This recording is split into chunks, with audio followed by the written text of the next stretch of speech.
Howdy folks, Randy here. At Randy's Rubs, it is our mission to bring you a variety of mouthwatering seasonings that are sure to make the ordinary extraordinary, to make the impossible possible.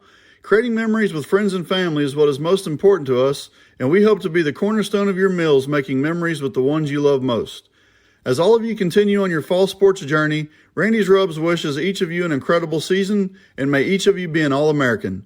Go check us out on Amazon or at randysrubs.com. It don't suck, y'all. And good evening. Welcome to the Bullett Grill House High School Sports Pregame Show. Week 11, guys, as we're here at Bullett Grill House.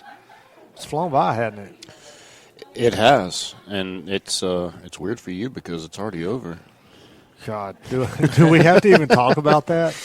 Well, I mean, it's just, I mean, you guys have gotten kind of the short end, it feels like, having to play 9 weeks in a or 10 weeks in a row. Look, how do you get the short end? Look, I feel like you should get a week off somewhere. You do, week 11.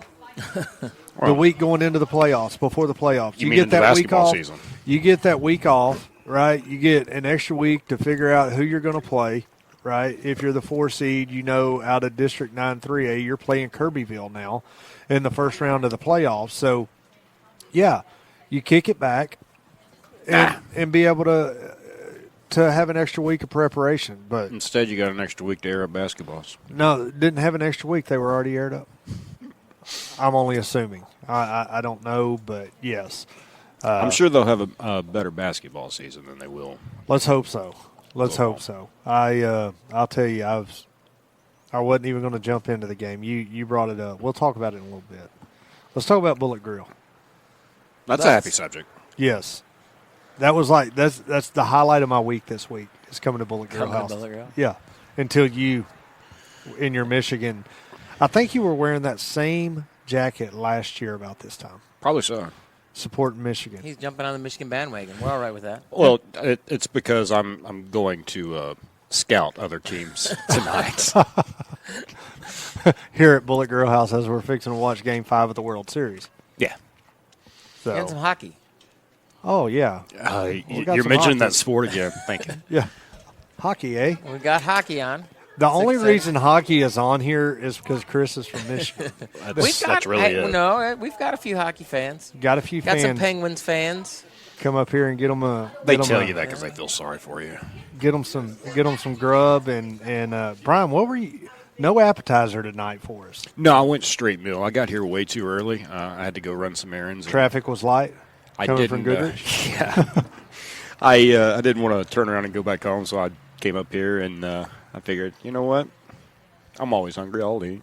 Yeah. Spicy pig. That's been on our menu since day one. It's one of my favorites. One of the original things that and I feel like it's gotten bigger. Like it has gotten bigger. You give me like an entire tray. I mean, I ate it because I'm me, but like still, like that's enough for 2-3 people. Yeah, we used to serve them on the little fajita pans. Yeah. And then they were supposed to stay that size. We went to the bigger pans to give you a little more room to put, some dressings and stuff. And now the kitchen just loads them up. But we're going to go to a smaller one that's got the smaller pan. So you get a small one. So they cutting your profit We'll is call what that they're regular doing. one. Yeah, we're all right. You're all right. That's all that matters. As long as we keep coming here every year and every week and doing these high school sports pregame show, I'm totally down with it. Love coming out here to Bullett Grill, 401 Highway 156 in Point Blank, Texas. If you haven't been out here, you're missing out. And I guess we ought to dive into it.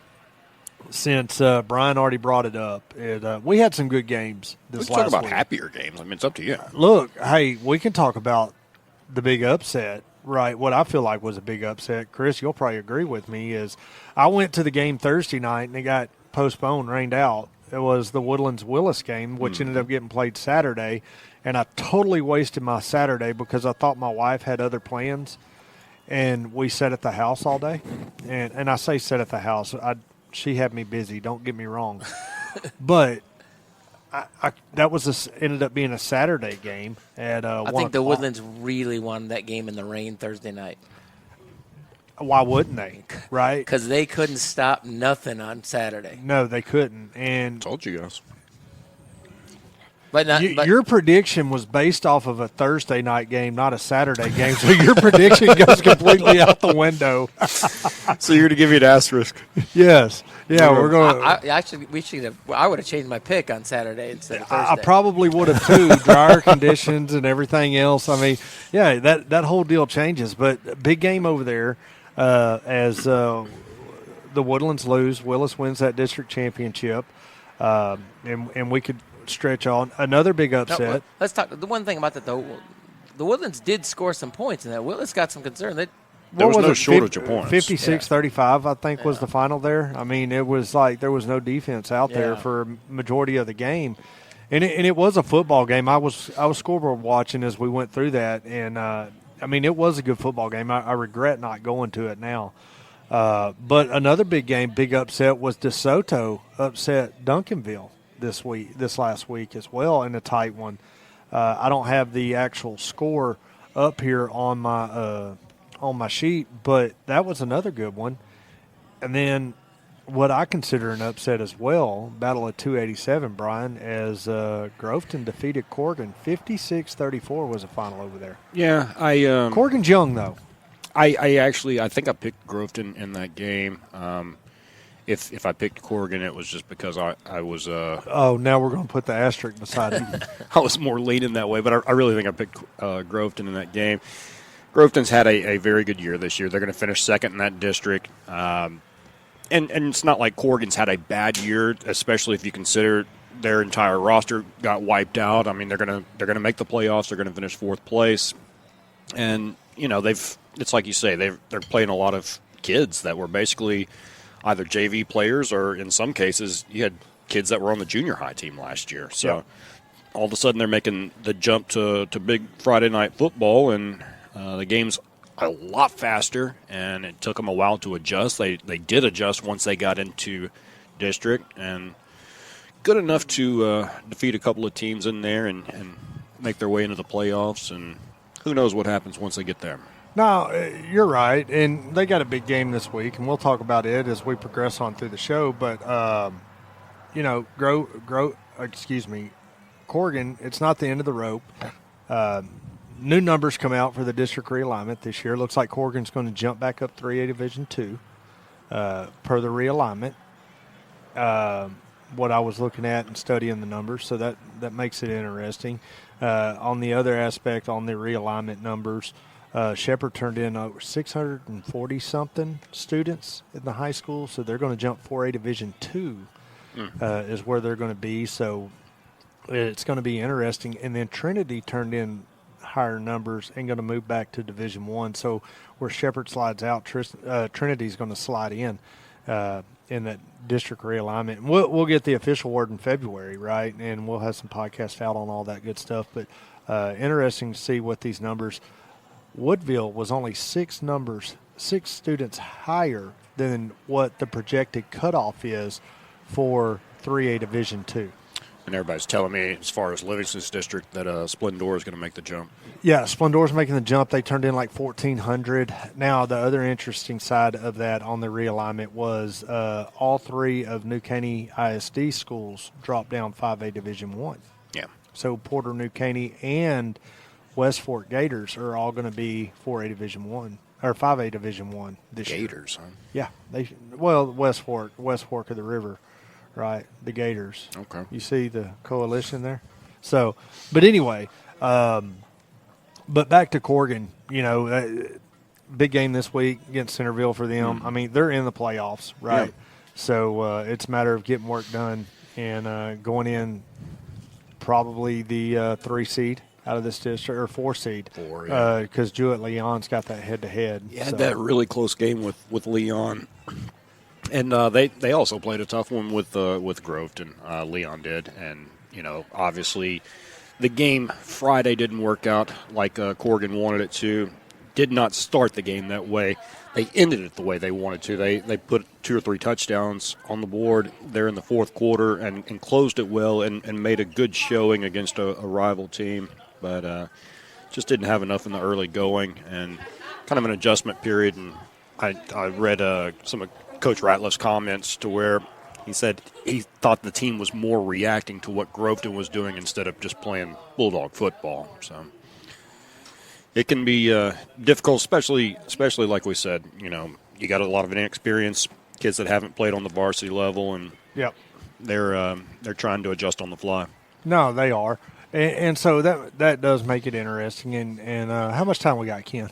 5, 6. Well, we're going to wait. We're going to talk about Cold Spring in the next segment. So we'll talk about some more games.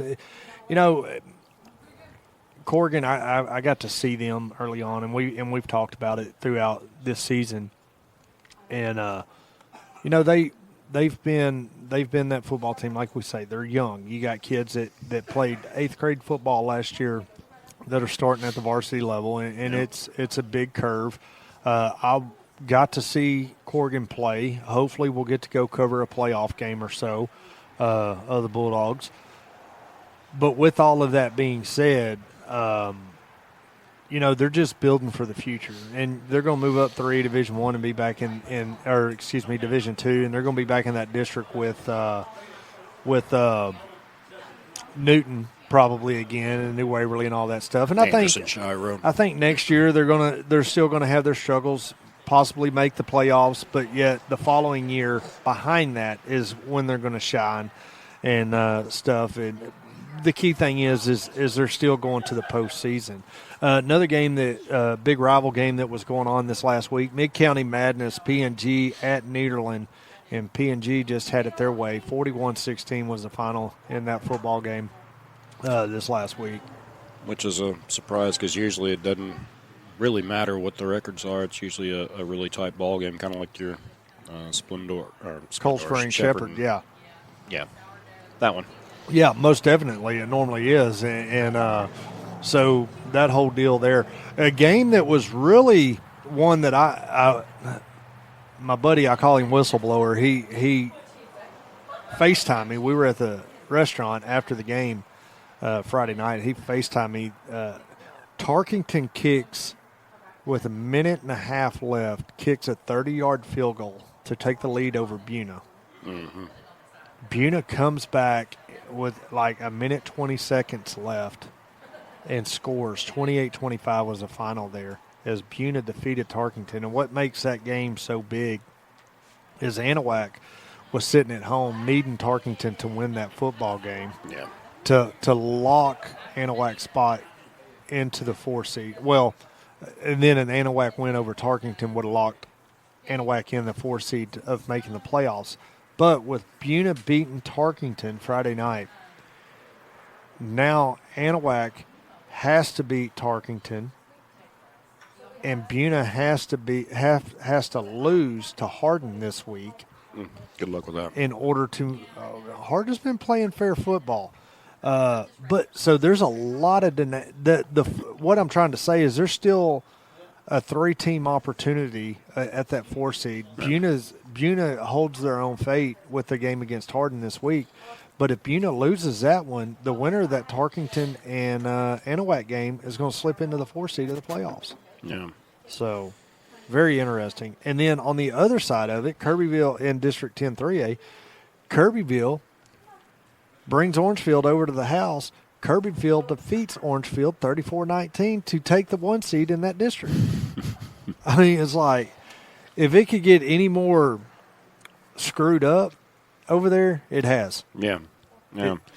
It's always fun there the last couple of weeks of the season because you do have a lot of these rivalry-type games, or you'll have a couple of the top seeds facing off against each other, and everything will be on the line. So, and I know we're going to have a couple of more in a few districts this week as well. So. Yep, and I got them lined up in the pick'ems actually, so something that we can talk about in the 3A and such level. But I tell you what's not screwed up is the menu here at Bullett Grill House. The hardest part about the menu at Bullett Grill House is whenever you look at it, is trying to figure out what you want to go with. That is the hardest. And, I've thought all day long today while I was at work, even whenever I was at lunch. I was like, what am I going to get?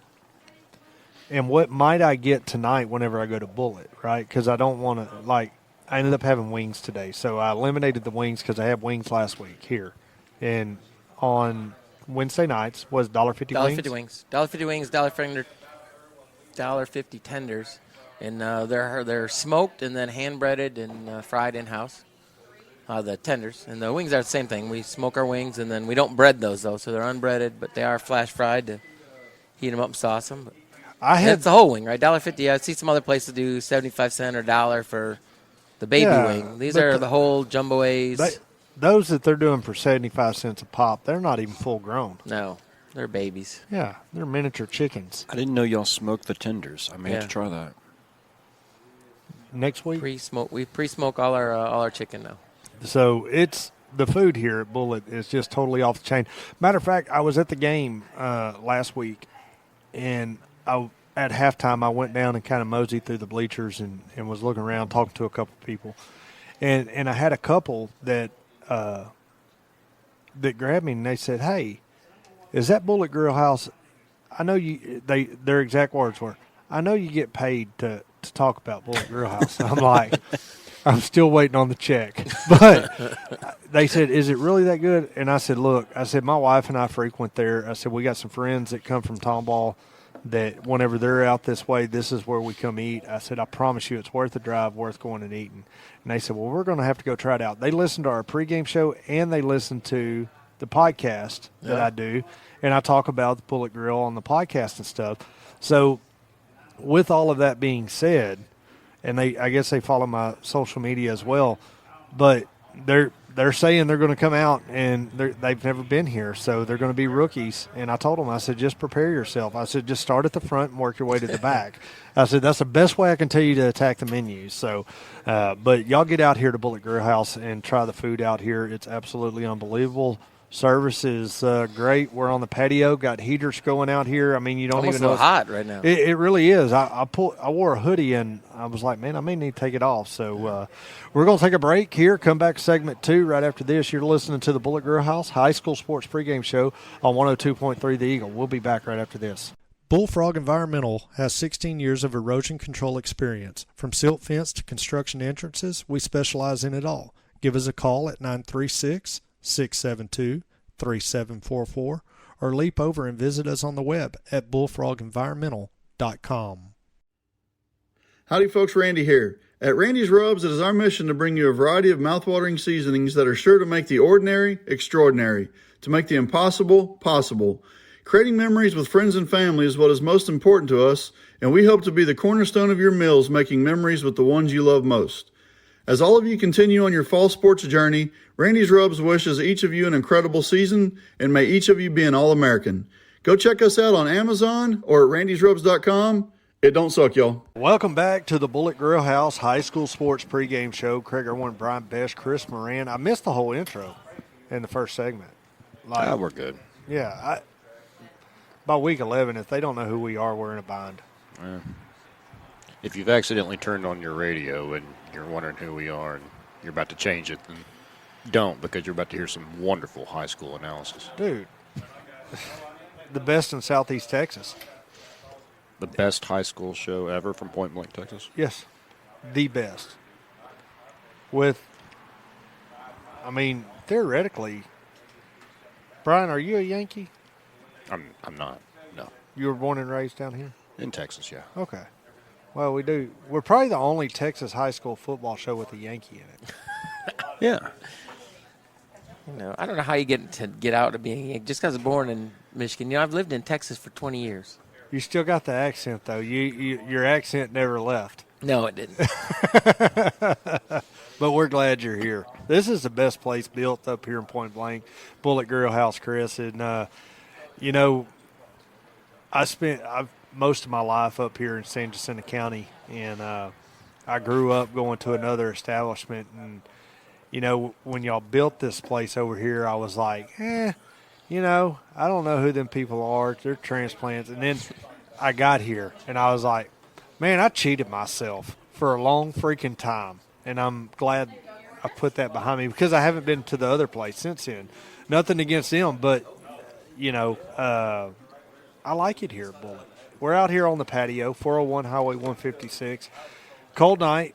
We got heaters going, 1, 2, 3, 4, 6 or 7 of them going on out here. We got 4 screens on the deck, got hockey on 1, 2, and baseball on the other 2, so plenty to watch outside. And then that's not even talking about what's on the inside, Brian. And if you don't have Chris out on the patio, then you probably don't have to watch hockey.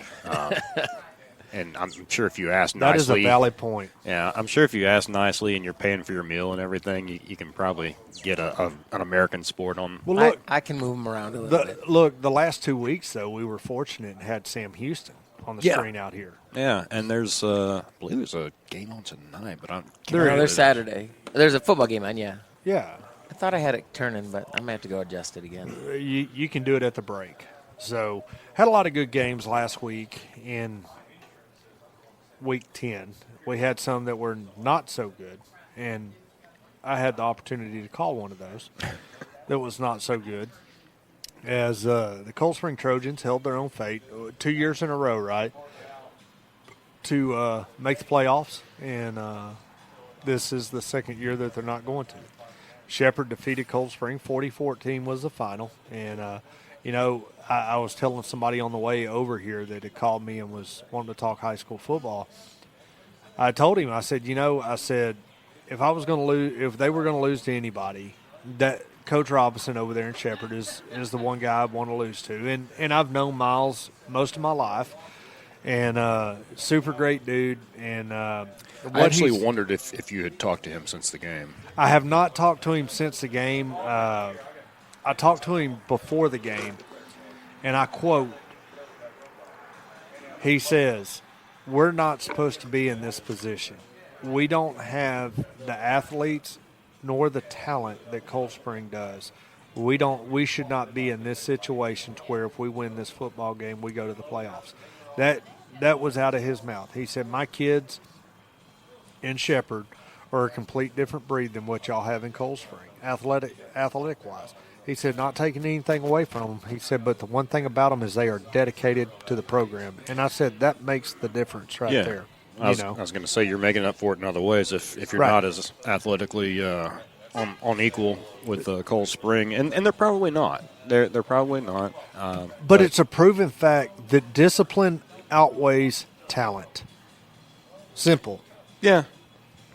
That there's something for that. It's a lot of it is, like you say, the dedication, how hard you work, and how much of a team you are whenever you go into the game, instead of how much talent is on a certain team. And I've only got to see Cold Spring, 3 months ago now, so I'm sure they're not even the same team that I saw. Not at all. But I saw a few players that Cold Spring, they stood out in that scrimmage versus Livingston.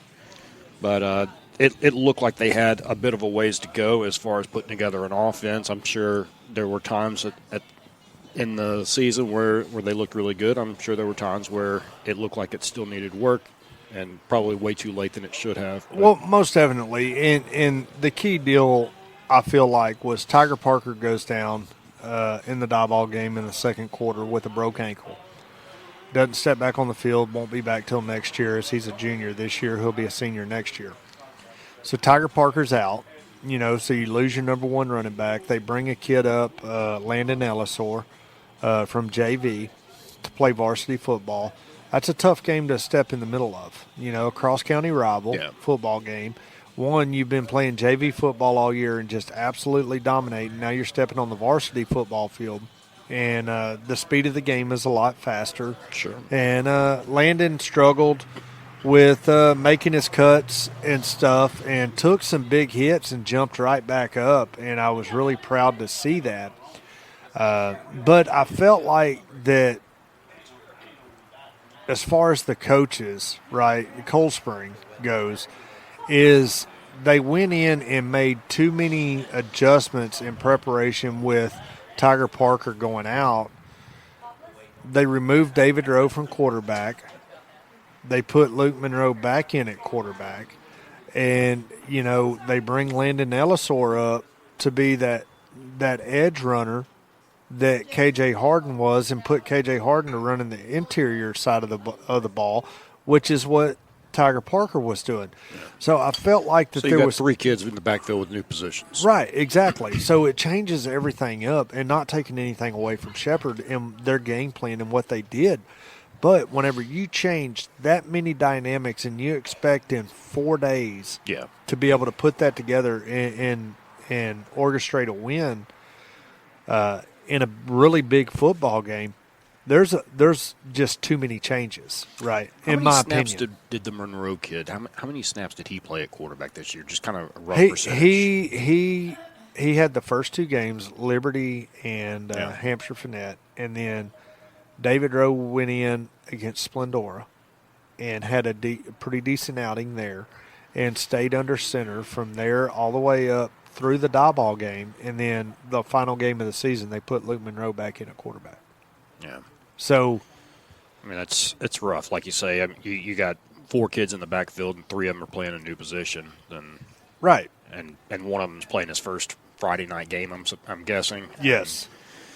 Yeah, that's pretty rough. I mean, everybody's – and not only has everybody played on that varsity level, but they've played an entire season, basically.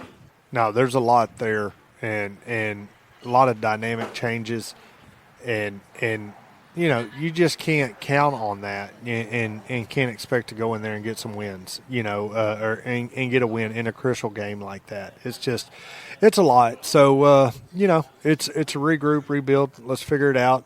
In a new district realignment coming out in February, so we'll see what happens 2024.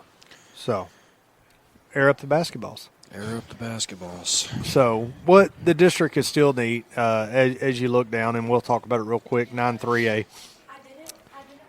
Diboll wins the district 5-0. Palestine, Westwood, and Woodville, big game this week. We'll talk about it later on as they're facing off each other for the 2-3 seed. And then Shepherd is 2-3 right now. Cold Spring 2-4. Shepherd will have to lose to Huntington in order to give Cold Spring an opportunity to make the playoffs. Right. I don't see that happening. Yeah. I don't see it happening. And it was pretty much the same scenario that Cold Spring looked at last year, right? And I know Coach Robinson and what he's doing with those kids over there. They're going to be able to execute. They're going to, hosting Huntington at home, and they'll be able to execute it. Well, and not just that, but, I mean, even if it was within 20 points, it would be a surprise. So, no, it would be. So it's going to be interesting to see what's going on and how things get handled. So I'm looking forward to seeing what Shepherd can do with Huntington this week and what kind of run they make in the playoffs, as they're going to be looking at Kirbyville in the first round of the playoffs. And next week we'll have a full run of playoff matchups and what's going on within the area. You know what I mean? Yeah. If you will. So that's kind of where that district is. But on the other side to it, your Livingston Lions, they locked their spot in the playoffs this year as they defeated Splendora last week. 46-14 was the final there. Yeah, and honestly, it didn't feel that close. If we're being real, defense played a very good game. I mean, even if you just take the defense, it was pretty much a tie game, 14-14, because defense scored 2 defensive touchdowns. You had a fumble that was returned for a touchdown, an interception where a young defensive back, sophomore Tyler Souza, he kind of baited the quarterback into a pass, goes and picks it off, returns it 25 yards. Defense played extremely well. Splendora did score 14 points. However, that last touchdown that they scored, it's on a 4th down, back of the end zone. Kids got really good position, and they're both hand fighting, but there's no pushing or shoving or anything like that. And gets called for pass interference after knocking a ball away, and that would have ended the drive there, and Livingston would have taken over. So, I mean, honestly, Livingston, in reality, probably outscored Splendora 14-7 just on the defensive end. And then the offense had some trouble getting the running game going early, but later on some things opened up. A lot of bootlegs. You had a quarterback that rushed for over 100 yards. You eventually had a tailback that went for 94, Trendon Williams. DeMorian Hill's the quarterback that goes for over 100. He actually goes under 100 whenever they kneel the ball out the last two snaps, so that's always fun. So you got two kids in the backfield that are right at 100 yards. Offensive line does a really good job. They're I've said it every week, but the passing game is developing, and it's nothing pretty right now. But you've also got a quarterback until this past week, or maybe even week and a half, 2 weeks, has been kind of hobbling around on one leg, and it's not anything to where he's been at full strength until this week, and you really saw a difference with the way that he was able to run the football on two legs, because he is one of the better athletes in the program, and he's actually one of the better linebackers that really doesn't get to play a whole lot of defense because he's on the offensive side. But Hill he's a weapon back there, and I'd really like to see what he could do if he does have two legs to throw off that front leg, because I feel like he's been throwing off of one the entire year. But the defense it seems like it's feast or famine. You either get a performance like you did this week, or you get one to where they have a hard time covering receivers. This is going to have to be a week, and we'll talk about it here in a little bit, but they're going to have to really step up, because they're going to get the district's best this week in Lumberton, and then, of course, that next week will be the playoffs where you'll get a similar challenge. No, most definitely. So good to see the Livingston Lions. You know, they locked their spot in a 2-7 overall record. Not the record that they want, but with the injuries, Coach Vanover talked about them whenever he was in here a few weeks ago. A lot of injuries. They've done what they've had to do in district. They're 2-2 right now in district, and that's what's really important and what people look at. So, and that's one of the comments that he made in the article that I wrote in the Enterprise this week. He says, you know, a lot of people are going to scoff at a 2-7 record and probably even a 2-2 record in district, but you know, we didn't really make the system. We were given a 6-team district, and we knew that we had to beat two teams. Right. And you know, he said we were a couple of snaps away from being 4-0 right now, and he said I feel like we really should be. And there's one of those games for sure. The LCN game, they had that very, very good chance in that game, and the Vider game, I feel like it just got to them because, you know, Viders, they've got that slot T that just keeps at you and keeps at you and keeps at you. And they've got one of the better running backs in the district, and the Riley Marlowe kid that went for 200 yards. And I don't feel like the defense was able to contain him as much as they should have. He's a good back, and he's going to get his yardage. But I feel like the Lions should be 3-1 at this point, and they'd be in much better position as far as, you know, the seeding for the other district, because whoever they get, I mean, be assured it's going to be an incredible challenge. No, most definitely it will be. Something else that's an incredible challenge is the menu here at Bullett Grill House, and we've talked about it a lot. So many great things on the menu here at Bullett Grill House. Great entertainment on the weekends here as well. Wednesday night's bingo night. We're here each and every Wednesday night recording this show. And that's one of the things, like, we don't talk about. Like, we talk about how many things are on the menu. Like, it wouldn't be a big deal if they weren't all good. Exactly. And there's a ton of good stuff on the menu. I mean, it's like last week I had the wings and the ribs, right? Yeah. And I had one wing and a couple ribs, and wish I would have had some more. And then that's the way you got to do it. You got to order like 6 things and then share off everybody. Well, that's what my wife and I, whenever Ryan and Mindy come and Rachel's here, we all order something different, and then we share. You know, kind of off of each other's plate and try to out sample a few things. I say that. Me and my wife share. My wife's not big on sharing food with everybody else, right? Like, I'm not going to take something off somebody else's plate and eat it. So, but anyway, here at Bullett Grill House, 401 Highway 156 here in Point Blank, Texas. Y'all come out, come see us, come visit Chris and the great staff here. We're going to take a break. We're going to come back. We're going to talk about some big Week 11 matchups, and then slide into our pick'ems. You're listening to the Bullett Grill House High School Sports Pregame Show on 102.3, The Eagle. Bullfrog Environmental has 16 years of erosion control experience. From silt fence to construction entrances, we specialize in it all. Give us a call at 936-672-3744 or leap over and visit us on the web at bullfrogenvironmental.com.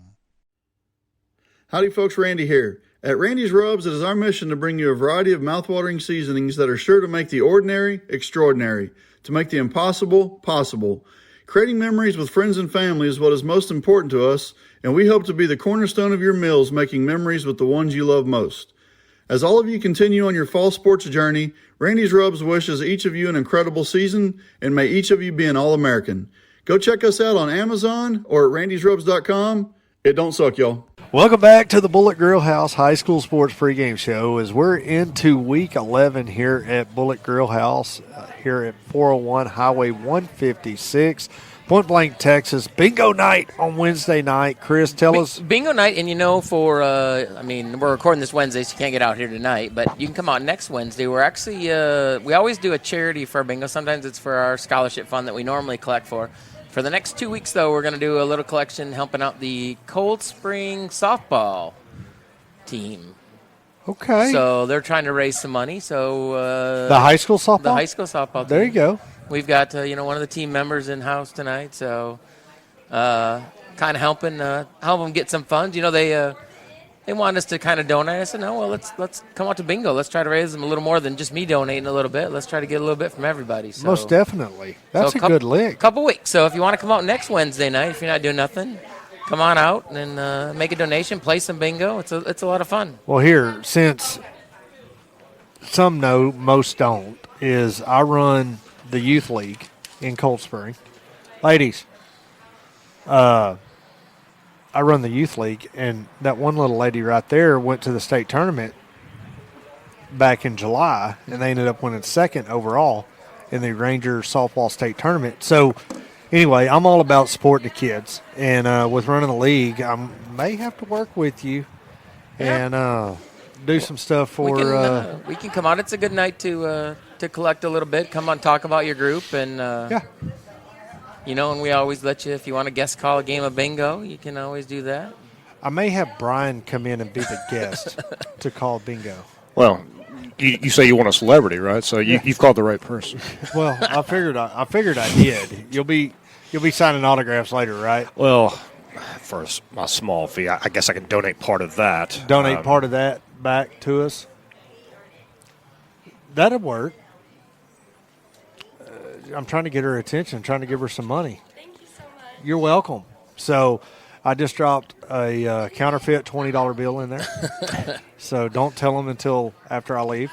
That way I don't take any charges or anything like that. So let's talk about, Brian, let's dive into District 10 4A Division 1. As last segment, we kind of went through where we were with the Livingston Lions, the Cold Spring Trojans not making the playoffs, and how that district shapes up. But as we jump into 10-4A Division 1, you look at this, and the Lumberton Raiders in the driver's seat, 4-0, Little Cypress 3-1, Livingston 2-2, Vidor 2-2, and then Huffman 1-3, Splendora 0-4. So you look at that, and you look at this week's matchups. You got Livingston and going on a long road trip down there to Lumberton, Little Cypress and Huffman, and then Vidor and Splendora is the three games this week out of that district. Yeah. And really a tough matchup for the Livingston Lions. And you and Ken going to be making that long trip down there to Lumberton this week. I know Ken's disappointed in me. Yeah, it's honestly, it's one of our better road trips. This one and the Splendor game is probably our easiest Huffman's road not trips. bad. It's not. It's not terrible. And a nice stadium going to Huffman. Yeah, you do have that perk. The going good down thing there. about Lumberton, though, is you have your own suite on the visitor side. Last time we were there, we were on the very last row in the stands. Well, y'all should be able to get into the press box on the visitor side. There should be room for y'all in there. See, Ken doesn't have the kind of pool that you do, so they see him coming. Then I'm just going to throw this out there. Ken's always set up my accommodations every time I've been to Lumberton, and the only times I've been to Lumberton was doing Livingston Lion football. So it's on y'all two if y'all done them from the bleachers. It was my first from the bleachers. I've been in with the coaching staff a few different times, and I forget. I think they actually had, like you say, they gave me my own place one of the first times I was up there. Yep. But I like that stadium over there. it's not bad. We've certainly seen worse. Most definitely. Go to Buna. And I'm thinking of a couple of weeks ago. You go to Little Cypress, Mauriceville, and you got to climb up a fire pole, and you're on top of a press box, and there's a fence in front of you, and there's all kind of wonderful little obstacles. So you talk about that at Little Cypress. I've never done a game there. That's one of the few places I've never been. It's an experience. Episode 1. They look at you weird whenever you want a table. Yeah. So Like, you want chairs too?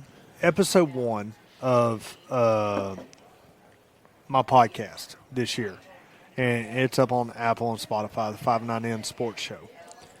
We talked about my bottom 5 stadiums that I've done games. So Buna was one of them. Shepherd was one of them. Okay. Right. Yeah, Shepherd would definitely be on my list. Yes. Tarkington was on that list, right? Yep. I can see that. As in the bottom 5, and I ended up doing 6, right? And I reverted back in the day in Silsbee when the visiting broadcast had to do it outside of the press box on top of an air conditioner, and then Brookshire Royale was the same way. Okay. So I put those in there. So that was my bottom 6 stadiums that I did. And actually, in this next week's podcast is we got a lot of content to cover as all the playoffs shape up.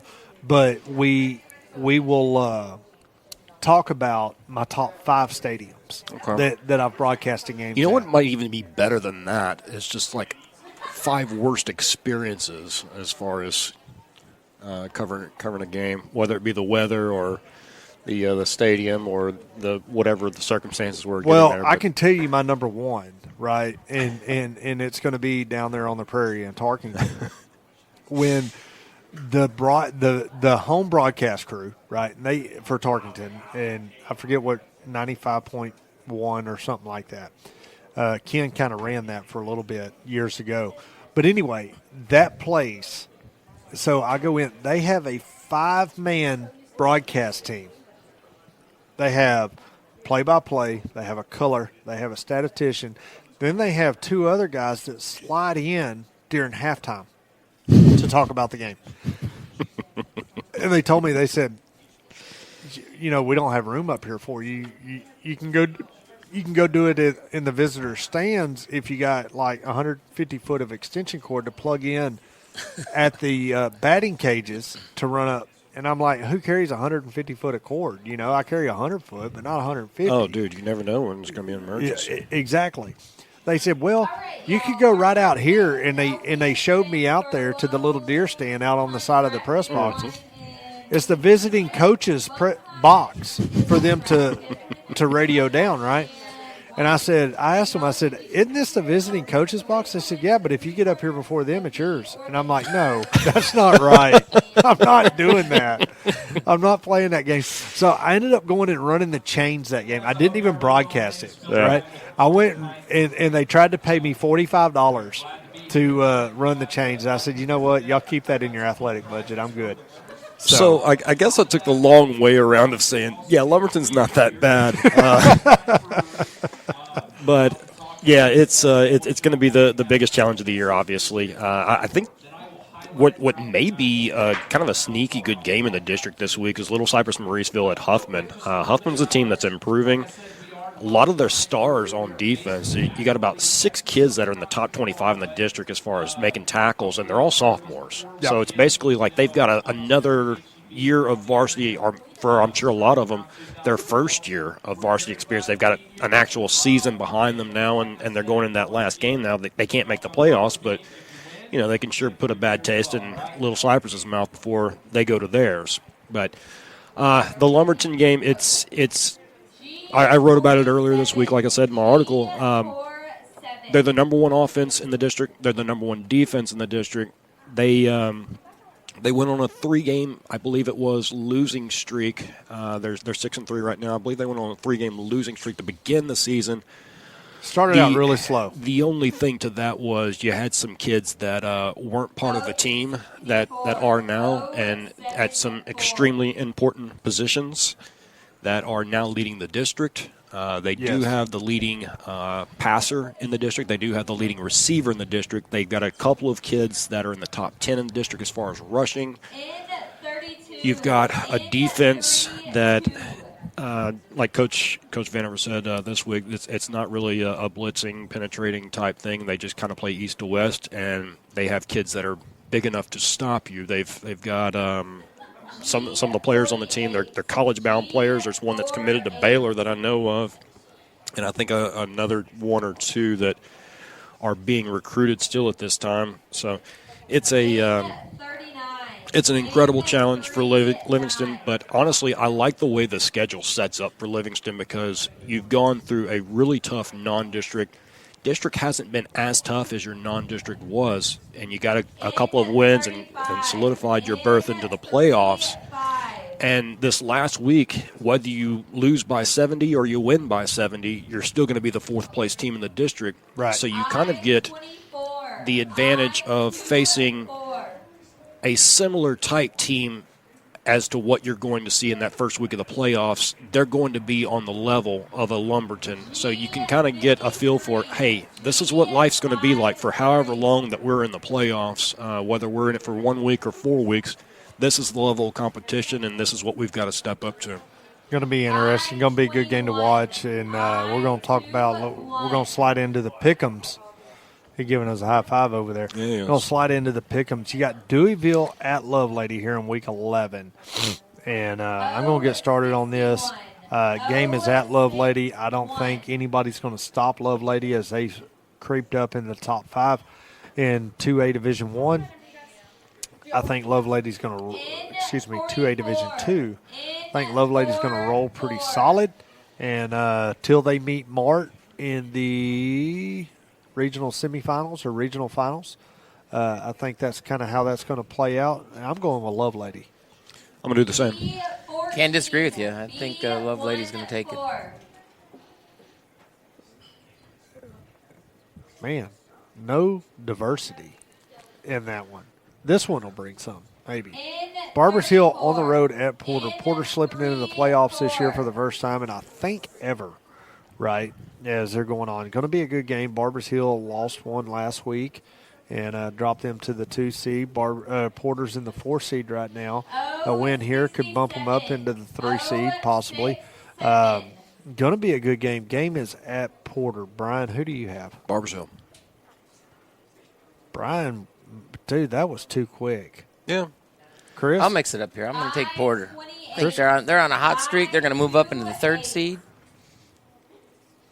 Got a lot of football tradition against the newcomers. Well, I'm going football tradition there. And, you know, I sit here and I look at it, and I think Porter's on an all-time high right now.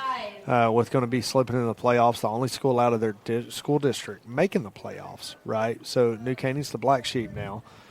Porter's got the head of steam. I'm going to go with Brian on this one in the tradition, in the history here, and the depth of athletes, and I'm going to go with Barbers Hill as I pick this team, pick that game, and I'm going with Barbers Hill. Here's a big one, and I'm really tied on which way to go in this one. Anahuac on the road at Tarkington. This is a game that means everything that means nothing at the end of the day if Buna defeats Hardin, right? Mm-hmm. So as I look at this, because Anahuac defeated Buna, right? A couple weeks ago. Tarkington? It's at Tarkington. Okay. And neither of these teams are in if Buna takes care of business. Correct. Okay. So there's so much riding on this game for nothing to be riding on this game. Does that make sense? Well, it does make sense because obviously you have to win to have a chance, but even though you have a chance, it doesn't guarantee you a spot. Right. Did you want me to start? It's kind of like having an alleged bingo. Yes. Did you want me to start or were Chris? But Tarkington coming off a tough loss, And they've had a decent season. I think I'm going to pick Tarkington. I think they want to end strong. They want some momentum going into, even if they don't make the playoffs, going into next year. And I can't fault you on that pick. I can't fault either way that you go, because Anahuac hasn't shown us that they're a playoff caliber football team this year. A lot of distractions this year, right? And they had the tragic accident, going into the second week of scrimmages and losing 2 of their players. And Trent and I talked about it in our podcast earlier this week, and I felt like that we both felt like, and we talked about it off the air and on there, that it could go one or two ways, right? It could go really good for Anahuac, and they could really build off of this, and or it could go really bad. And I feel like that it's went in the bad direction due to coaches kind of feeling bad for the kids dealing with the situation, right? Yeah. And still not holding the kids accountable and such. With all of that being said,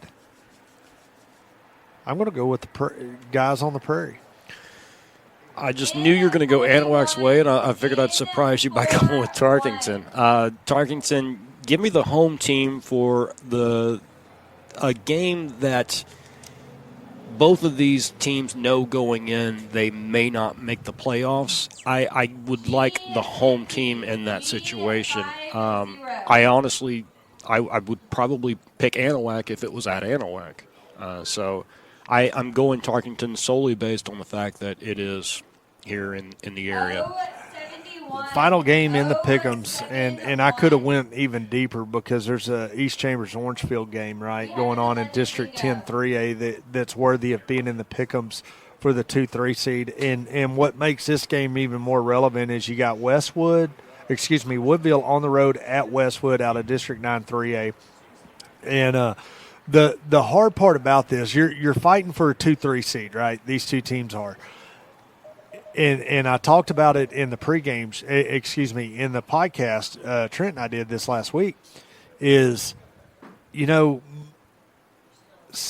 of the time, the last week of the season, you kind of already know if I finish 2 seed, I'm going to be facing Orangefield. If I finish 3 seed, I'm going to be facing – my point you got being a rough is, draft of the matchups of what you're going to look at. Sure. And so you may throw some sub-varsity guys in, or some underclassmen in and get a little bit more playing time in this particular game because you think you may match up better with one team versus the other a little bit better, so that loss doesn't affect you the way you think it will. It kind of really sets you up for stardom in the playoffs.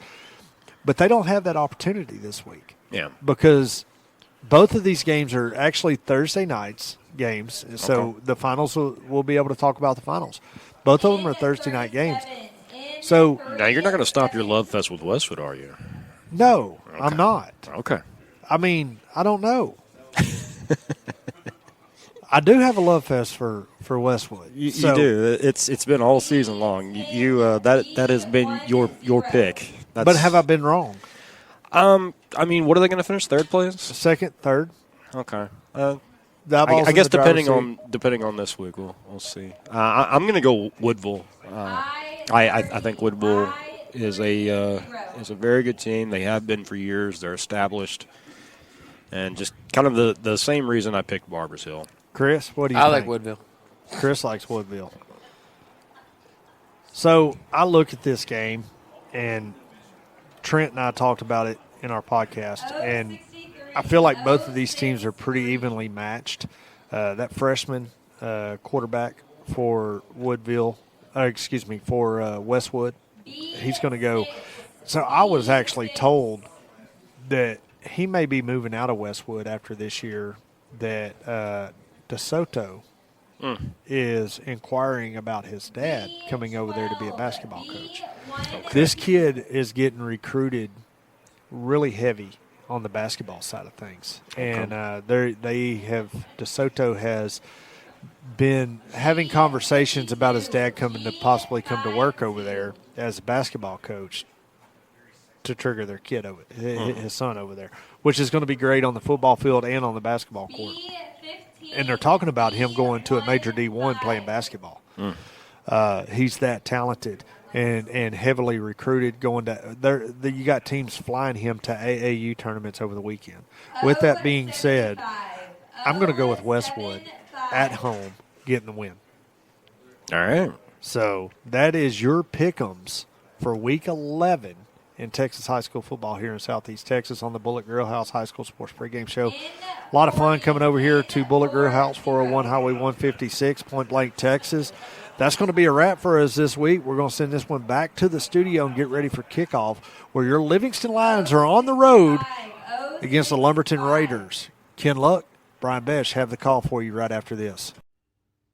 Howdy folks, Randy here. At Randy's Rubs, it is our mission to bring you a variety of mouthwatering seasonings that are sure to make the ordinary extraordinary, to make the impossible possible.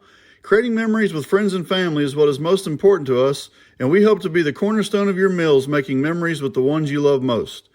As all of you continue on your fall sports journey, Randy's Rubs wishes each of you an incredible season, and may each of you be an All-American.